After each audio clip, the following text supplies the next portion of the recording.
I've never shot anything like this before. I think what was so interesting about it is that we were isolated in our own rooms, but at the same time, we were all in the same house, with the exception of Jacob, who was annexed out to like the garage workshop area. It was like a converted wood shop shed. Mm. Like, let's just call it what it was. Okay. Oh. Yeah, but we were all wired in with the Skype program that we had that we were filming with. So even though we were separate, we were all on a Skype call, whether or not we were filming. So, they call cut.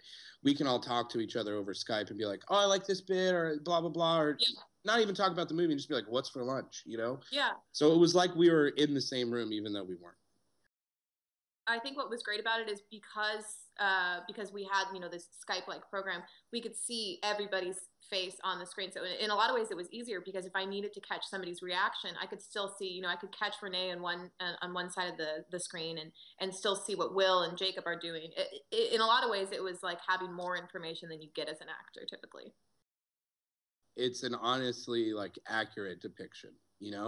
And I think that's where like it's really cool because when we're making the movie, we're not thinking about the desktop and we're going and we're not pacing the same way that the movie ends up being cut because of the desktop. So there's a lot of these silent moments that you get with that. That's really great because it builds the tension.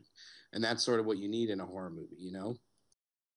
When we were filming it, that was something that both the writer and the director talked about is they were hoping that like, when you're watching the cursor move around the screen, that you feel like you're part of it and you almost want to like get in there and type and do things. So that's really great that you actually felt that way because that was definitely the intention. I can honestly say that I never dreamed that this film was going to have this big of a release. So it's kind of crazy that this thing that we shot in a house together 2 years ago is like, it's in the world, it's out there. Yeah, it feels very like crazy and fortunate and random, Yeah. I think it was because it was 2 years ago, it completely fell off most of our radar. And then we got this big news a couple months ago that it got bought. And then now we're like doing all this stuff. And so it's kind of a trip to put something behind you and be like, oh, that was done and it was fun. And, we had the experience and now it's kind of out there.